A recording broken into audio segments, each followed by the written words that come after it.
Hi, welcome to my channel. Thank you for joining me again. My name's Laura Beth. I'm a wedding planner and today we're going to talk through how to create a 25 grand wedding planning budget. So, quick disclaimer before we get started. This budget is not one fits all. Everyone is going to have something slightly different. Even if you are spending £25,000 on your wedding day, you may have totally different priorities to what I do. So take today as a guide, learn from it and then put it into play in your own budget. That's not to say though, if you've got a 40 grand budget, 50 grand budget or a 15 or 10 grand budget that you can't use some of the principles I'm going to apply today. So I hope you enjoy learning, watch with me, take some notes. Please take everything you learn today and apply it to your own circumstances and in your own way. Because at the end of the day, it's your wedding day and it doesn't have to fit any sort of cookie cutter mould. I've been quite reserved in the floral budget, but I've spent a little bit more on the catering side. You may wish to spend more on the band, but less on the wedding dress. So first thing on the wedding budget I'm going to talk about is wedding venue. This is going to be one of your largest costs on your wedding day and I've allocated £6,000. This would usually get you a really nice wedding venue, dry hire, so I've added all the other little items that you'd need to take into consideration further down, but this will get you a good dry hire with no food, no drinks, no wedding planner, no extras on top. It will just be the four walls. But allow around £6,000 for this section. Number two, I'm talking catering. Again, this is going to be about 25% of your wedding budget, and today I've allocated £6,000. I think it's about 24% actually. This budget that I've done today is based on around 100 guests, so I've allocated £60 per head for the food. This would include the canapes during the reception drinks and quite a nice sit-down 3-course meal later in the day. There are so many options for your wedding catering, from food trucks and grazing tables right up to 7-course banquets. So please take this cost with a pinch of salt and know that whatever you want to do, you will have to research those prices and there are just too many things to go into. I think on a later video I'll probably discuss all the options on catering. So for now we're going to base it on £60 per head. Next on the list is your bridal outfit. This would be your dress, jumpsuit, whatever you want to go for. There is so many amazing options out there nowadays. I've budgeted around £1,500 for the dress and also left £500 for alterations, accessories, shoes, those important things, and all the extras that would go along with your wedding dress. Next on the list, £2,000 photography and videography if that's what you want. You can get some great packages for both for around £2,000, or you can look to spend a little bit more on just having a photographer. Remember, when it comes to looking at contracts, I'm going to lose that. When it comes to looking at contracts, look into the details. Some will include prints and engagement shoots and wedding albums. Sometimes this will be as an extra. So always double check that everything that you want is included or extra and you're comparing like-for-like prices when it comes to these sorts of things. Number 5 on the list, this is beverages, soft drinks and alcoholic drinks as well. Before I get into that, water, really important that you have this available throughout the wedding day, whether that's in big containers or you've got water fountains at your venue. It's really important that guests have that sort of access, especially if it's in the summer and it's getting quite warm. So I normally budget around £12.50 per head per person for the wedding drinks and your beverages throughout the day. These would include a basic cocktail during the drinks reception, around half a bottle of wine during the banquet and a toast glass later on in the day for the speeches as well. You may choose to do things totally differently. Obviously some people like to put money behind the bar. Some venues bring your own drinks as available, but look into all the options. And as a guide for now, I've put £12.50 per head, which is £1,250 in total. Next on the list I've gone entertainment. I mean, this varies. You can go from, just your musical aspects through to photo booths, through to performers, magicians. There is so much you can put in this section. And it's important to remember what you as a couple really want. So work this section out quite early on in your plans, and it might need to be a little bit higher up in the list of priorities if you are looking to spend it. I've allocated £1,000 for this area. This would probably cover a live musician for your ceremony and then a DJ in the evening. You could use all this cost and pay for a band. I mean, there's so many options, but that's what I've included in this budget for now. Next on the list is my florals and decor. I've been kind of reserved with this cost and put £875 against it. This would cover bouquets for the bride and the bridesmaids, boutonnieres for the groom's party, some small centerpieces, floral centerpieces if you wanted, and could also include maybe a little floral display somewhere as well. The world is your oyster when it comes to florals and decor. You can spend thousands and thousands, or you can DIY, and you don't even have to have flowers nowadays. There's so many options out there. But I've put this in the budget, so it's a line there for you to allocate as you wish. Next on the list, I mean, it wouldn't be my video if I didn't mention a coordinator. So the way I've built this budget is based on a dry hire venue, not including a coordinator at your venue. You don't necessarily need one, talking myself out of a job here, but I think it's a really good thing to discuss when you're first wedding planning. There's obviously full wedding planning options available, or you can go for more kind of on the day. If you don't have an on the day coordinator, I would really suggest this is something you look into.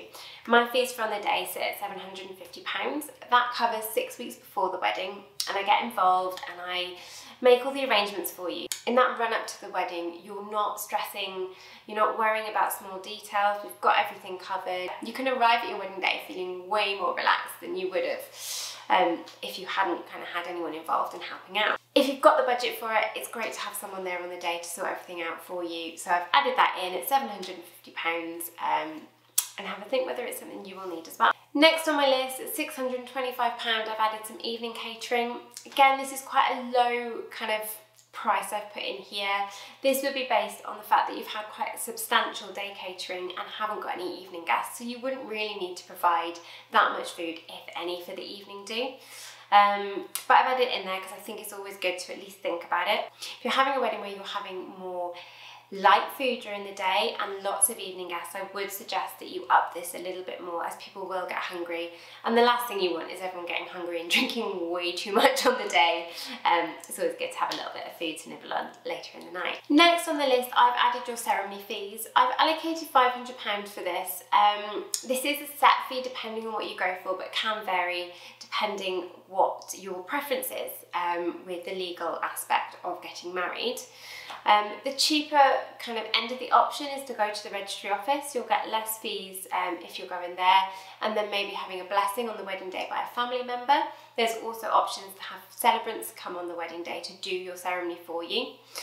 You can go and get married in the local cathedral, which is obviously going to be a little bit more money, or you could have a registrar come out to your venue if your venue is indeed licensed for that. Costs will vary depending on your location. They will also vary depending on what day of the week you're getting married on. So please just contact your local services and see what prices they offer, and you can make a decision based on that. Next on the line is to get the men suited and booted. So for this section I've allowed £500, I think. Yeah, so for this section I've allowed £500. I mean, I would always recommend hiring rather than buying. You don't tend to wear wedding suits again, but again, it's up to you. If you want to do it, by all means go for it. It's your wedding at the end of the day. With higher prices, you can often get kind of buy 5 suits, get 1 free sort of deals, so always look out for those. But I've budgeted around £500 to get you all suited and booted for this section. Next on the list is stationery. You can DIY a lot of this, or you can pay a designer to have really bespoke custom stationery. So it's a really hard area to price. I have put £500 in it for today. This would be a professional service at this price, and you could probably get some standard stationery with a bespoke element to them. I do recommend, if you're going down the route of a designer, that you get one on board right from the beginning, because it's really nice to have that kind of cohesiveness through all the stationery, from invites right through to the items that are there on the wedding day. Lots of options to consider. Obviously in this area we've got to include the invitations, don't forget the postage as well, the table names on the day, the order of the day signs if you're going for that, the place cards on the tables, and little signage around the day so people know what's going on. Next bit, you can't really get away from this, tables and chairs. You need something to sit on and you need something to eat at. So if this isn't included already in your venue, or you don't like the option that the venue has given you, there are so many options to hire in furniture. I mean, I'm going to do a whole section on chairs at some point because there are so many different types. Also tables, anything from long feasting tables to round tables to square tables. I mean, there is so many options. For this section, I have allocated £500. This would be your basic tables for people to sit at, chairs for them to sit on, and then a few extras for your cake table and welcome table, things like that. Right, we're getting there now, guys. There's not too many items left, I promise. Next, we're on to bridesmaids. I have allocated £375 for this. It's based on 3 bridesmaids. That's kind of an average of what I see, but this would include dress and their accessories and shoes. I haven't added hair and makeup in, this would be a little bit more, but it's something you might want to consider. Next on the line is your own hair and makeup. This is something I would really advise that you get done. You're going to be a little bit stressed on the wedding day, probably a little bit preoccupied. The last thing you want to be doing is trying to do your own hair and makeup and things not going right, or you feeling stressed or overwhelmed by it all. So I really suggest that hiring a professional to come in and do your hair and makeup is worth its weight. For this section, I have allocated £250. This would also include a trial, which again, I highly recommend. It means you know what it's all going to look like on the wedding day, and if at the trial it's not what you expected, you've got time to change it. Whereas on the wedding day, you may not have that time to kind of restart again or do completely different styles and try things out. So always recommend £250-ish, book yourself a hair and makeup artist. Cake. So cake, I've allocated £250 for this section. There is so many options. I mean, you can go for your traditional white roll icing cake, some decorative flowers. You could go for a cheesecake, a cake made of cheese, which is really cool to do and works great if you want to use it for the evening food as well. Family members might be really good at cake baking, so you can rope someone in. Supermarkets do incredible options, and there are amazing local bakers all over the country. I've based it on £2.50 a slice. You can get cheaper, you can get way more expensive than that, but this is a good guide to start with on what you could spend on getting your wedding cake. Tip to remember, cake knife and something to sit on. So a cake stand and a cake table is needed. There's so many horror stories. It's always about people forgetting the cake and the cake knife or something. So yeah, add that to your list and make sure you budgeted that in as well. Right, we're nearly there. Last thing I wanted to mention was favours. This is a traditional thing to do. I think it goes back to some kind of almonds many moons ago, where they used to provide almonds in really nice little packages. There'd be 5 of them, standing for 5 various things. But nowadays you can do absolutely anything you want, from really nice personal handcrafted gifts through to your favourite drinks, your favourite little items, something quirky. I've seen scratch cards done in the past, that was quite good fun. But the options are endless. Or break tradition, you don't even have to provide it. I mean, I have seen so many things left on tables over the years. I highly suggest if you're doing something, it's something edible or something they'll use during the day. But if you've got your heart set on making something, then please do that. It's all about you at the end of the day. And finally, contingency. Please never build a budget without at least adding some sort of contingency funding on there. Today, I've added a 5% contingency, but ideally you'd add something up to 10%. You never know where extra costs are going to come from. You could have missed delivery charges off there, some VAT, there may be a few extra guests than you planned. Remember, we said every guest comes with a cost, so that can quickly mount up. You may suddenly need to book extra accommodation. You never know what's going to happen, so always build in that little extra contingency fund just to really cover yourselves. And that's it, we've made it. I hope you found today interesting. I know it's a lot of information I've thrown at you. Best thing to do is write down all the headers in order of priority of what you would place them at for your wedding. So your favours may be higher, your florals may be higher, but your photography may be lower. But this is just a really good base for you to start building on and have a little fun playing around with it. If you've enjoyed this video today, please hit subscribe, please share with your friends, and leave me a comment below about what you'd love me to cover in future videos. As I always like to hear what you want to know about, so I can make sure all my videos are really informative. Thanks for spending the time watching this video, and see you next time.